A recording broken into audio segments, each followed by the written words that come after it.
Hi everybody, welcome back to Stalker, and in this video I want to cover the history, the lore and the story behind the original Stalker trilogy to get us ready for Stalker 2 if you haven't played the original trilogy, but also if you're thinking about playing the original trilogy and you want a better idea of what's going on, because having played them, one of the things that I found is that I would have liked to know more about the kind of the universe that I'm in. You do learn a lot about it as you play the game, but especially in the first sort of few hours where you're thinking, well, why am I doing these things? And you don't really know why. A big reason for that is that the manual that would come with if you bought the DVD copy of it, and so when you opened up the game and you'd put the disc in your PC and install it, you'd be reading through the manual, and the manual's got loads of lore in it. Now that is in the install file and on Steam for you to read, but I thought we'd go into a little bit more detail. So in this video we're going to kind of talk about the place where Stalker is set in the game and in the real world, so a bit of history that way, and then we're going to go into kind of setting you up for the beginning of Shadow of Chernobyl, the first game in the trilogy, the OG trilogy anyway, because the first game is Shadow of Chernobyl. And then there's Clear Sky. Now, Clear Sky is a prequel, but you should always play it after Shadow of Chernobyl. And then the final game in the original trilogy is Call of Pripyat. Okay, so let's get started. Stalker 2 just around the corner as well. We're going to be using a lot of the Stalker timeline from the Stalker wiki in this video, and I'll put a link to that in the description below this video. However, that does contain lots of spoilers, so I'm going to try and avoid spoilers where I can. So where does the game take place? Well, it's in Ukraine. So this is obviously Europe. You've got the GB there. You've got Russia over here. And obviously at the time when the Chernobyl accident occurs, Ukraine was part of the USSR. So if we zoom in, so this is Ukraine, obviously very famous at the moment. Oop. And then we go kind of the north of Ukraine. There we go. So there we've got kind of Chernobyl. And then you have, there we go. Yeah, so you can kind of get an idea of where it is. Now, obviously, the game's geography isn't exactly the same as in the world. But what is true, and what is the same with our timeline, is the fact that Ukraine used to be part of the USSR, the Soviet Union. And kind of it's this bit down here of part of the Soviet Union, down there. And then, while it was part of the Soviet Union in 1986, there was the Chernobyl disaster, and this is in the game, and it's obviously in our timeline as well, where a nuclear power plant had a meltdown, had a big explosion.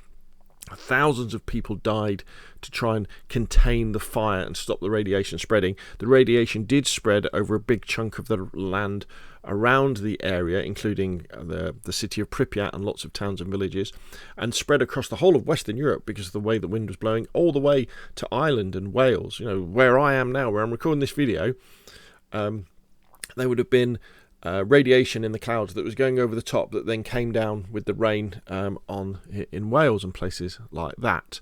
And then what they did, they put a big concrete sarcophagus over the top, a big concrete barrier over the top where this hole is, over the top of Chernobyl, to kind of keep everything sort of safe from the elements and to stop water getting in and then taking the radioactive material and put it into the groundwater and all sorts of nasty things that kind of could happen. And as part of that, they created the Chernobyl exclusion zone. So the idea with this is that you're not allowed into this area without special permission. And this is in the game as well, and it still exists today, but obviously you can go to Chernobyl, you can take tourist trips around, you can have a look around. We tend to obsess about the actual nuclear power plant itself, but one of the big problems was obviously all the equipment that was used to fight the fire and build the sarcophagus, and the metal and stuff that was dragged away that was in the way. A lot of that became radioactive too, so there's lots of dumps all around this area of radioactive materials, and you'll come across those in the game as well. Now, where the game starts to go different from real life is you have the idea that these research institutes were built after the nuclear accident near Chernobyl, but inside the exclusion zone. I mean, this may well have happened because at the time, again, Ukraine was still inside the Soviet Union, lots of secrecy. And in the game, these research institutes were built because there was still a couple of nuclear reactors working at Chernobyl, and as they weren't being used for power in the rest of Ukraine, they could be used to power the experiments that these scientists had, and it was super secret. So you had the exclusion zone, you had it being locked off by the military. People were still visiting it in the Stalker world as well, but you also had these secret research institutes that were doing stuff. And then we had the Soviet Union fell apart, and this is in the game and obviously in real life as well, a few years later. And what was happening in and around, and this is the game now, in and around that kind of area, there were strange anomalies and sightings of strange objects that were seen, and mutated animals and stuff like that. But people were allowed to visit. And then, this is the big thing. This is the thing where the game really diverts from our timeline. And in 2006, there was a second incident. Now, this wasn't the nuclear power plant exploding again. This was something else, something close to the nuclear power plant had some sort of explosion. And there was lights, and there was an earthquake, and the zone, as they call it, the area that had all these strange occurrences in, expanded, and lots of people were killed. And the Ukrainian military, sent forces in to find out what was going on, and they didn't come back, because of whatever was happening. So this second incident in 2006. Now, lots of these people who went in from the military to find out what was happening got trapped, and some of them chose to escape, and some of them chose to stay behind, and they formed one of the first factions inside the zone. Because the zone had expanded and was much more dangerous, the military had secured the area completely off. So if you were a civilian, you couldn't go in as a tourist and start looking around. You just weren't allowed in there. And the first faction is really Duty, and Duty is made up of ex-soldiers from these official excursions into the zone who've kind of banded together, and their goal, if you like, is to control the zone, to kill the mutants, to stop the anomalies happening, and really control what's happening in kind of a very militaristic manner. Sort of around about 2011, so just before the first game starts, you also had the rise of Stalkers. Now, Stalkers, these are individuals who were maybe even trapped in the zone, in the exclusion zone, after the explosion, after the second incident they survived, or they're people who have been attracted to the zone because of stories of these special artifacts that you can find. So there's these things that people can find in and around the zone that have special properties, like they make you stronger, they make you healthier, they give off energy, all these sorts of things. So things like thieves, rogues, adventurers, buccaneers, they're kind of attracted to the Chernobyl exclusion zone, with the hope of finding fame and fortune by finding these artifacts, and then either trading them with other people or taking them out to make lots and lots of money. And these people are known as Stalkers, and generally they'll come in and they'll go to the cordon, which is kind of the outside bit of the zone, and there's a village that you go to in the first game, and that's where they kind of congregate the new ones. And there's a few friendly Stalkers, experienced ones, who kind of tell them what to do and how to survive before they go towards the middle. The idea behind all of this is that where the good stuff is towards the nuclear power plant. It's sort of past Pripyat, towards Chernobyl in and of itself, and that's where the really, really good stuff. There are lots of anomalies and artifacts around the rest of the zone, but kind of the aim of lots of people is to get into the middle of the zone, to get to Chernobyl, to get that kind of that way. And the kind of artifacts are things like, I've just brought up a few here. We've got like the stone blood artifact, moonlight artifact, the crystal artifact. And these artifacts are mainly created by people or animals or something going near to an anomaly. So an anomaly might be an area where it kind of, if you get too close to it, it will crush you and then drop you on the ground. So if a soldier or a person goes past that, they get crushed, and the remains of them then become an artifact, which then has these special properties in. And as you're wandering around the zone, they have different visual cues. So if we go back to, for example, here, so you'll get like electrical ones that kind of look like that, or gravity ones that look like that, or you some that are completely invisible. In fact, as you go through the game, the later games, they become almost completely invisible, but you might be able to see a little visual clue before you about what's kind of happening and where it goes. So people are trying to get near the nuclear power plant, but you can't get close because there's something called the brain scorcher. So the idea is, as these stalkers are trying to get in close, their brains get fried when they get near by this thing that is called the brain scorcher. So the question is, well, why is that happening? So it means that nobody can easily just get to the centre to get to the nuclear power plant. You can't just fly a helicopter in or anything like that, because you get there and your brains kind of get zombified and you never come back. There's also this other group called Monolith.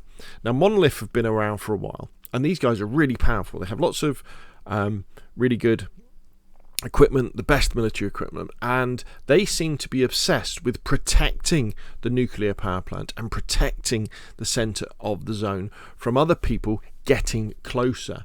And one of the things that they mention is the wish granter, and this is like a legend that has grown up around the exclusion zone and around the nuclear power plant. And the idea is that there is this thing, this wish granter, or this monolith that is in Chernobyl, that if you can get to it, it will grant you a wish.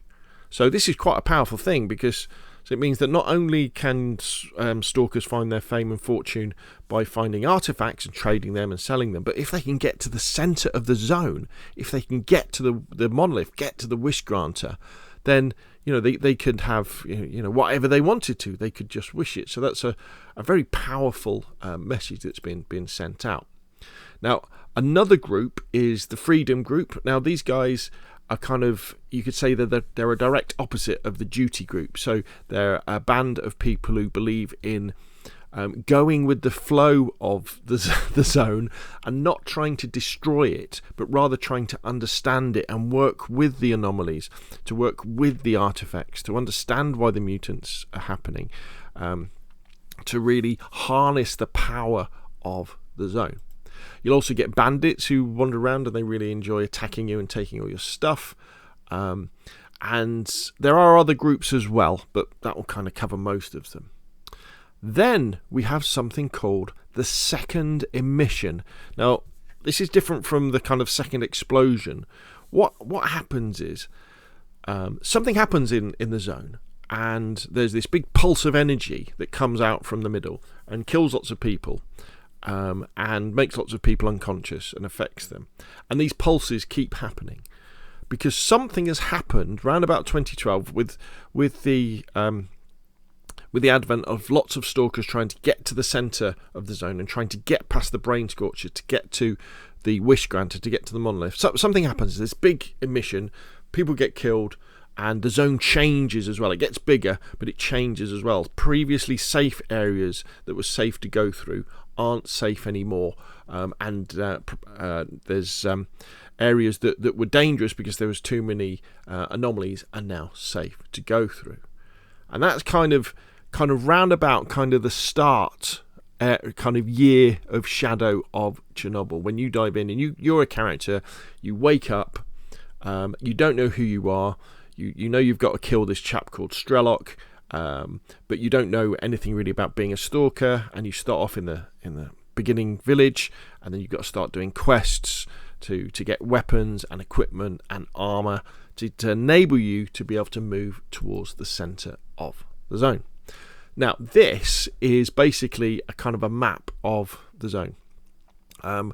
And the way to think about it is that the Stalker games, the original Trilogy games, they're not really different games. I would really consider it as Stalker Shadow of Chernobyl, the original one, that's the game. And then Clear Sky and Call of Pripyat, they're DLC. Because a lot of the time you end up going to the same places. And what you find is in the games, the new places that are added by the subsequent games, so for example, the areas that are added by Clear Sky after Call of Chernobyl, generally tend to look nicer because the devs have had time to work on them, but you're still going back to some of the same places. Now, what's happening in those places may have changed because the games are set at different times. But to give you kind of a taster of it, so where you start in Call of Chernobyl is down here at the cordon. So if you can imagine, this is the edge of the southern edge of the zone here, and then you start in this kind of village here, and there's a nice little trader who helps you out. And in general, what you're doing is you're doing quests and following the storyline, gradually going north through all these places, meeting lots of different people, having interactions with lots of different factions, until eventually you get to Pripyat, and eventually you'll get to the nuclear power plant itself. And then in Clear Sky, which is the prequel, you start here in the Great Swamp, and then I think you go north then. Actually no, you can go back to Cordon, and then I think in the last one, I can't quite remember, I think you start up here in the north that way. And so that's the progression of the game, really. You'll start near the edge of the exclusion zone, and then you gradually move closer and closer and closer. Now in the game, in the original trilogy, it's not a complete open map. So if you've played something like DayZ, where you have churners, for example, and you can just walk anywhere, the way that it works in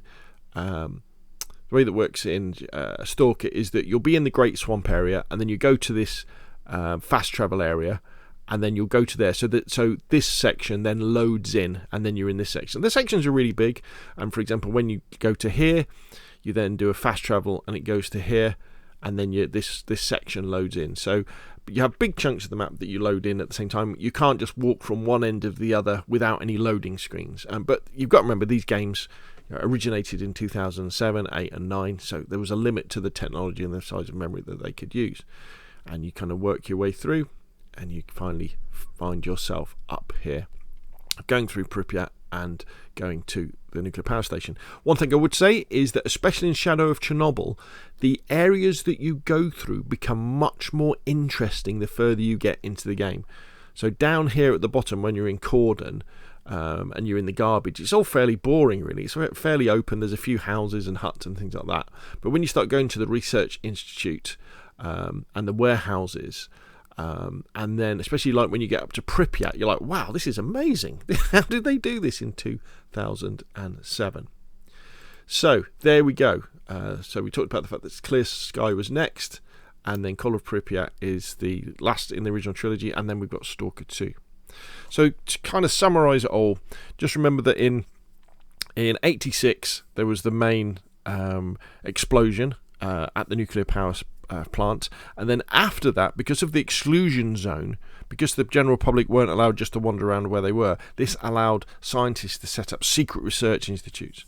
And then you had the second explosion, which wasn't at the nuclear power plant, but which was close, that really made the zone, or the exclusion zone, expand, and all of these strange artifacts and anomalies and mutated animals to start multiplying, which meant that there was then the opportunity for stalkers, so these thieves and buccaneers and brigands, to come in to find a way through the military cordon, if you like, that kept anybody from getting into the exclusion zone, to then find their fame and fortune by either finding artifacts and then trading them for money, or getting to the center of the zone and getting to the monolith or the wish granter, but their way is blocked by the brain scorcher.